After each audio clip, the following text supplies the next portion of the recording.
Saudações fraternas, irmãos e irmãs, de volta com 30 minutos com a palavra. Hoje nós estamos continuando no capítulo 8 de Atos dos Apóstolos, começando com o versículo 26. Vamos orar. Rogamos, Senhor, a tua bênção sobre nós nesta hora, pelo Espírito que operou nestes grandes evangelistas do passado. Venha operar em nós, Senhor, ao aprendermos da tua palavra. Rogamos tudo isso em nome de Jesus. Amém.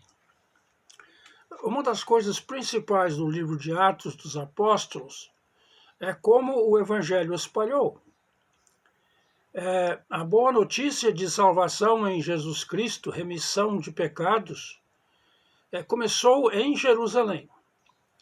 A mando de Jesus era para ser começado em Jerusalém, mas também era para ser espalhado para Judeia, Samaria e até os confins da terra. Tanto assim que nós nós terminaremos o livro de Atos com o Evangelho chegando à capital do Império Romano, embora já tenha espalhado muito mais. E o que vai acontecer hoje é um indício disso aqui, desse espalhar. Lembra que nós falamos que com a perseguição que veio no dia da morte de Estevão sobre a igreja em Jerusalém, a igreja foi espalhada para a Judeia e a Samaria. Tanto assim que nós vemos que eles iam por toda parte anunciando Jesus como o Salvador. A última pessoa que nós vimos na Samaria foi Filipe. Filipe, que mais tarde vai ser chamado de o evangelista. Não Filipe o apóstolo, mas Filipe o diácono. E aqui nós tomamos o versículo 26 e vemos que Filipe vai ter uma obra de espalhar o evangelho de uma forma incalculável. Vejamos. Um anjo do Senhor falou a Filipe, dizendo: dispõe-te e vai para o lado do sul, no caminho que desce de Jerusalém a Gaza. Este se acha deserto. Ele se levantou e foi. Fala em Gaza hoje, no dia de hoje, é um lugar de guerra profunda. Os palestinos do Hamas lançaram ontem mais de 5.000 foguetes contra Israel e invadiram o território de Israel. Esse caminho que vai de Jerusalém a Gaza existe até hoje, porém naquela época era uma estrada qualquer. E aqui o Espírito fala, o anjo do Senhor fala.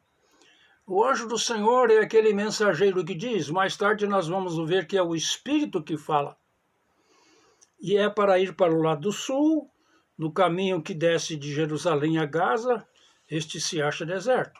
Se ele estivesse em Samaria, ele teria que subir de volta a Jerusalém e depois descer para o caminho em direção a Gaza. Versículo 27. Eis que um etíope da Etiópia, um negro africano, eunuco, alto oficial de Candace, rainha dos etíopes, o qual era superintendente de todo o seu tesouro, que viera adorar em Jerusalém, versículo 28, estava de volta e assentado no seu carro, vinha lendo o profeta Isaías. Várias coisas. Temos aqui um etíope que é um temente a Deus. Então, o termo temente a Deus no Novo Testamento significa um gentio que se converte à religião de Israel, sem fazer parte de Israel, mas que adora ao Deus de Israel. O que mais que só sabemos sobre isso? É um eunuco, uma pessoa separada para uma tarefa. E ele é alto oficial da rainha dos etíopes, chamado Candace. E ele era mais do que alto oficial, ele era superintendente de todo o seu tesouro. Era o tesoureiro. um homem bem pago, porque ele viera por muita distância. Ele teria descido o rio Nilo, provavelmente a barcos de vela, que eram comuns naquela época, e depois atravessado para o deserto e entrado na terra de Israel. Uma viagem longa, uma viagem cara. E mais ainda, ele é um homem rico, sabe por quê? Ele viera adorar em Jerusalém e estava de volta. Tinha terminado o seu período de adoração, estava assentado no seu carro, conduzido provavelmente por uma escolta de escravos e militares, etc., e que vinha lendo o profeta Isaías. Agora, para nós, ler o profeta Isaías é fácil, pegamos a nossa Bíblia, mas ele era um homem rico e podia comprar uma cópia manuscrita do rolo de Isaías, que não é pouca coisa, é grande. Então, Filipe foi instado a ir até lá e, versículo 29, veja lá o Espírito falando. Então disse o Espírito a Filipe, aproxima-te desse carro e acompanha-o. Então ele está andando ao lado do carro. Não deve ser fácil andar ao lado de um carro que está sendo puxado, mas ele está fazendo isso. Correndo, Filipe, agora não está andando, não está correndo. Ouviu ler o profeta Isaías. Por que ele ouviu ler? Queridos, nós lemos quase tudo em silêncio. Mas na antiguidade a leitura era feita em voz alta. Era considerado o maior sinal de respeito àquilo que você lê, se você lê em voz alta. Ler em silêncio era uma coisa que não era conhecido. O poder da palavra falada, lida em voz alta, era enfatizado por isso aí. Ouviu-o a ler o profeta Isaías. E Filipe perguntou, compreendes o que vens lendo?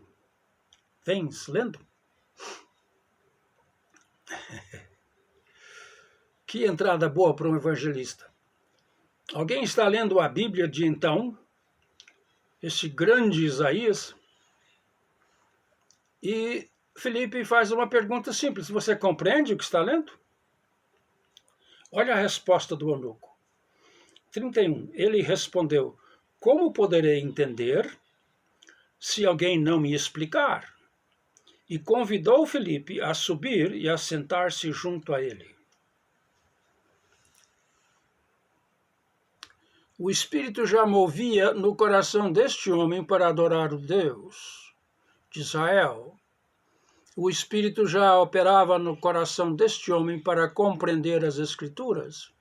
E eis que aparece, correndo ou caminhando ao lado, um homem que pergunta se você compreende. E ele, agora, bom, tem alguém que talvez possa me explicar. Ele está sentado no carro agora. E olha o 32. Ora, a passagem da Escritura que estava lendo era esta. Está lendo dos capítulos 53 de Isaías. Citando. Foi levado como ovelha ao matadouro, e como um cordeiro mudo perante o seu tosqueador, assim ele não abriu a boca. Na sua humilhação lhe negaram justiça. Quem lhe poderá descrever a geração? Porque da terra a sua vida é tirada. Então o eunuco disse a Filipe, peço-te que me expliques a quem se refere o profeta. Fala de si mesmo ou de algum outro? Se todos os nossos encontros de evangelismo fossem tão bem montados como esse. Eis alguém que está no ponto central da profecia do Antigo Testamento sobre o Messias sofredor, Messias que carregaria as chagas, carregaria os pecados dos outros, morreria em lugar dos outros e faria isso tudo em silêncio. E agora, Então, 35, então Filipe explicou. E começando por esta passagem da Escritura, anunciou-lhes a Jesus. Anunciou-lhe a Jesus. Filipe vai dizer, essa Escritura todinha aqui, ó, volta para trás um pouquinho, vamos para frente um pouquinho. Tudo isso fala do Messias. E o Messias é Jesus o Nazareno, aquele que foi grande homem, grande varão, com poder de Deus, aquele homem que foi executado pelos romanos, mas por instigação da liderança judaica, aquele que morreu, aquele que ressuscitou, aquele que subiu aos céus, aquele que envia o Espírito Santo, aquele que promete remissão dos pecados, sem recurso ao templo, remissão dos pecados por fé no nome dele. Anunciou-lhes a Jesus. Anunciou-lhe a Jesus. Seguindo eles caminho fora, chegando a certo lugar onde havia água, disse o eunuco: Eis aqui água, que impede que seja eu batizado? Eu creio nesta mensagem de Jesus, o eunuco está dizendo. Eu creio e estou disposto a aderir a ele, porque eu quero sim a promessa do Espírito Santo, a promessa da remissão de meus pecados, de vida eterna em Jesus Cristo. Será que havia alguma coisa que impedia que ele fosse batizado? Hoje nós diríamos, não, mas espera aí, ele tem que fazer pelo menos 1 ano de catecúmenos.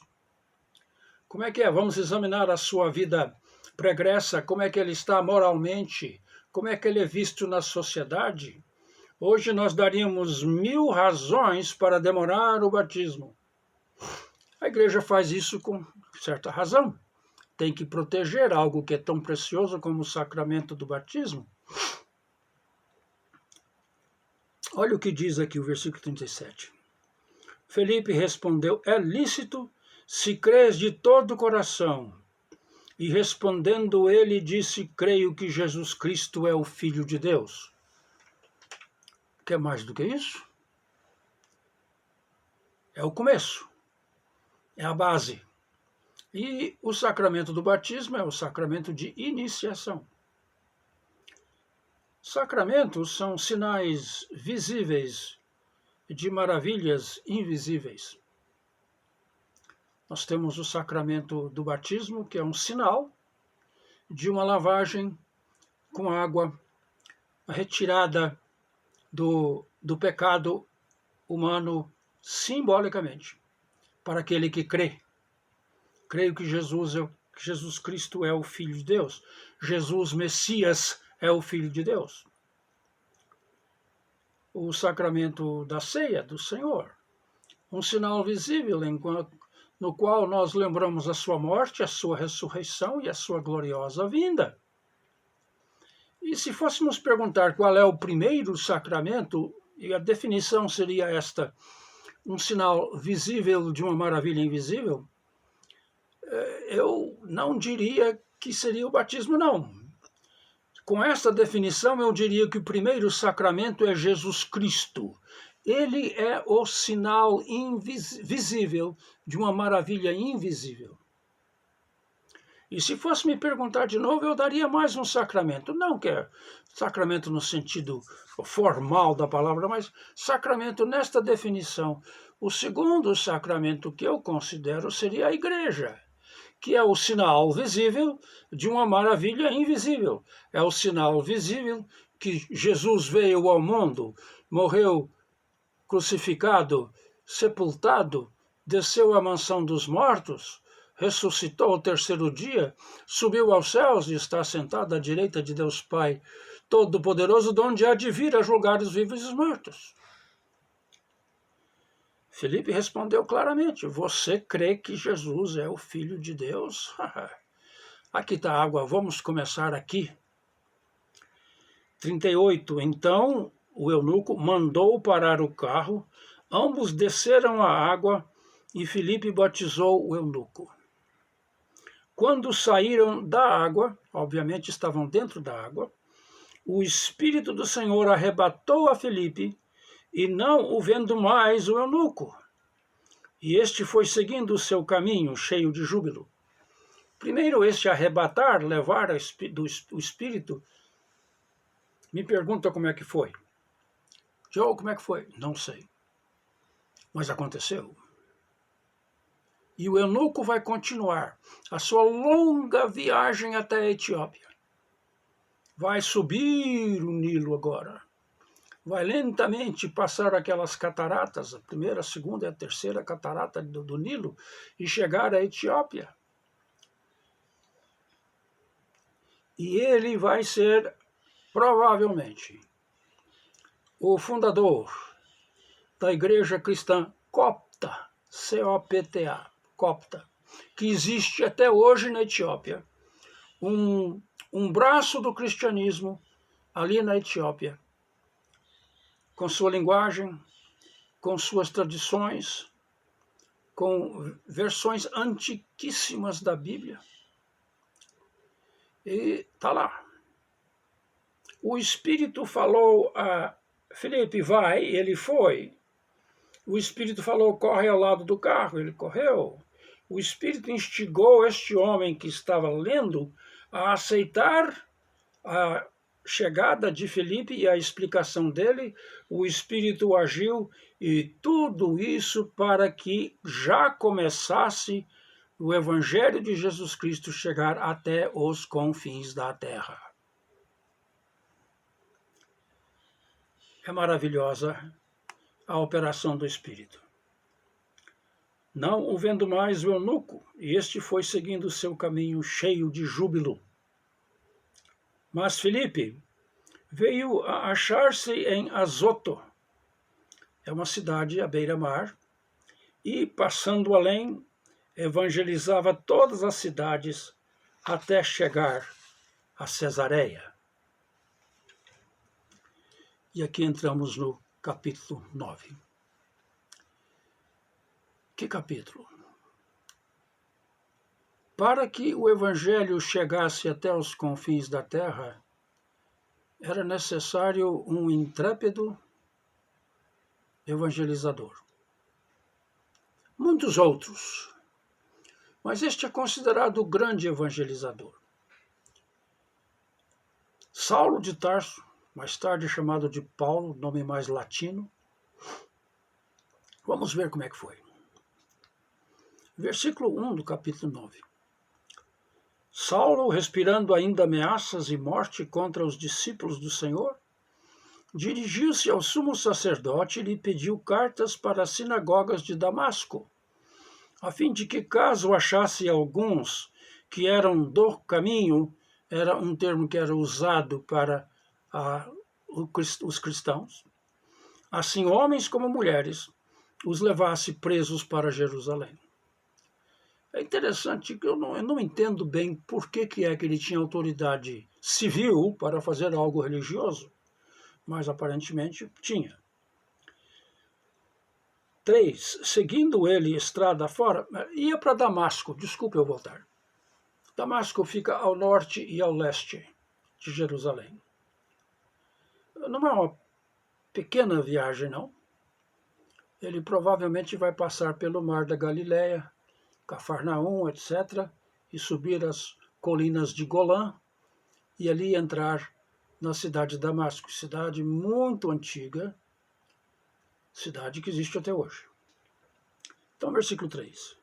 Seguindo ele estrada fora, ao aproximar-se de Damasco, subitamente uma luz do céu brilhou ao seu redor, e caindo por terra, ouça, não caiu do cavalo, como muitos dizem, caindo por terra, ouviu uma voz que lhe dizia, Saulo, Saulo, por que me persegues?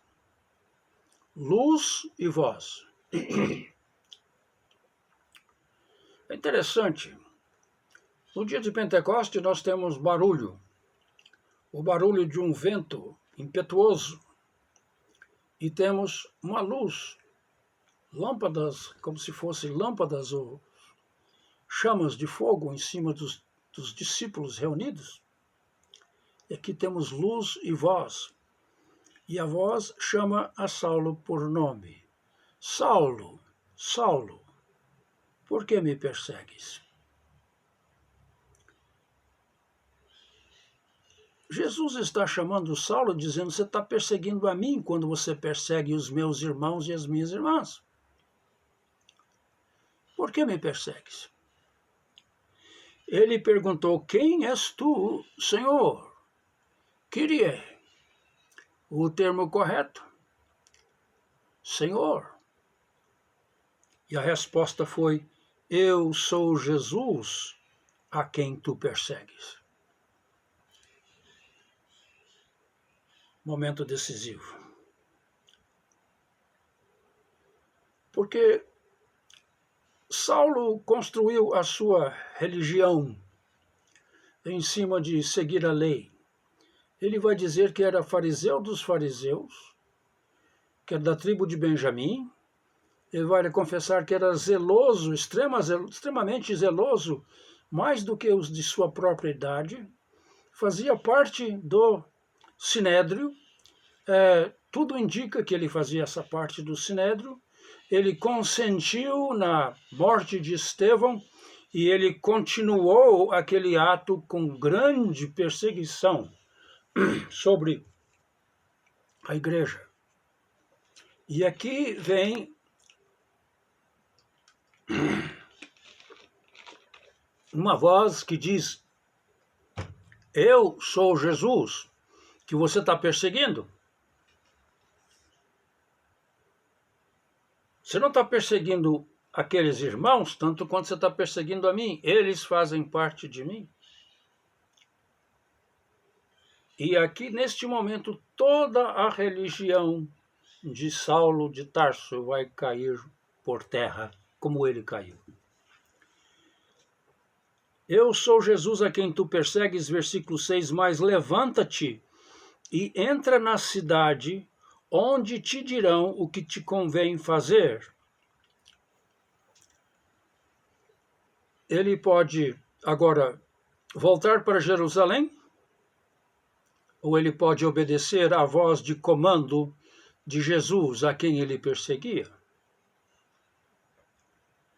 Os seus companheiros de viagem, versículo 7, pararam emudecidos, ouvindo a voz, não vendo contudo ninguém.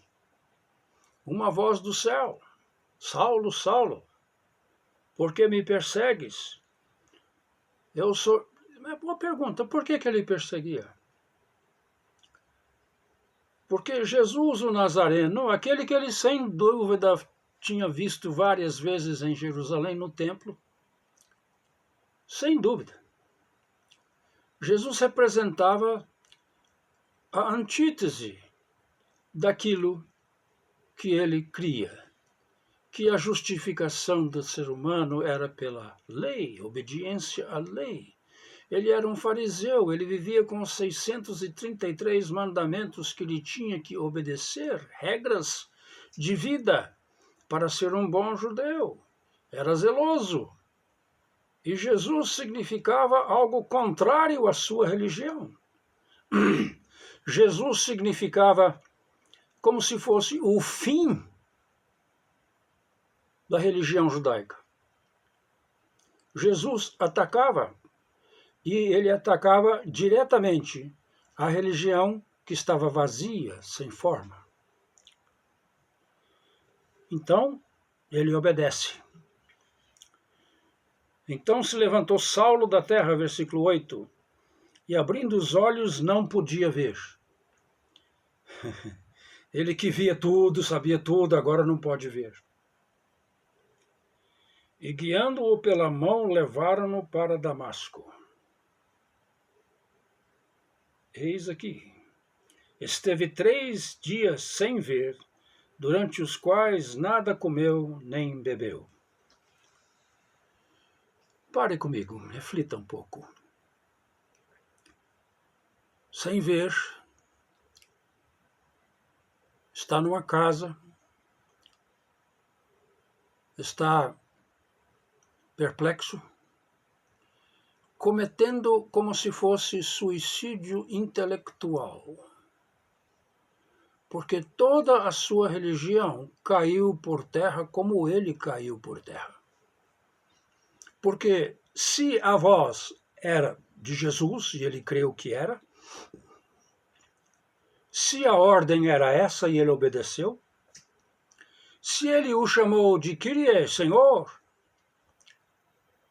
então tudo que Saulo cria estava errado. A sua vida tinha sido norteada em obediência cega à lei. Agora ela vai ser norteada com obediência fiel, de olhos abertos, obediência a uma pessoa, ao Messias. Quando Jesus diz, eu sou Jesus a quem tu persegues, ele está dizendo, eu sou o teu Messias, Saulo.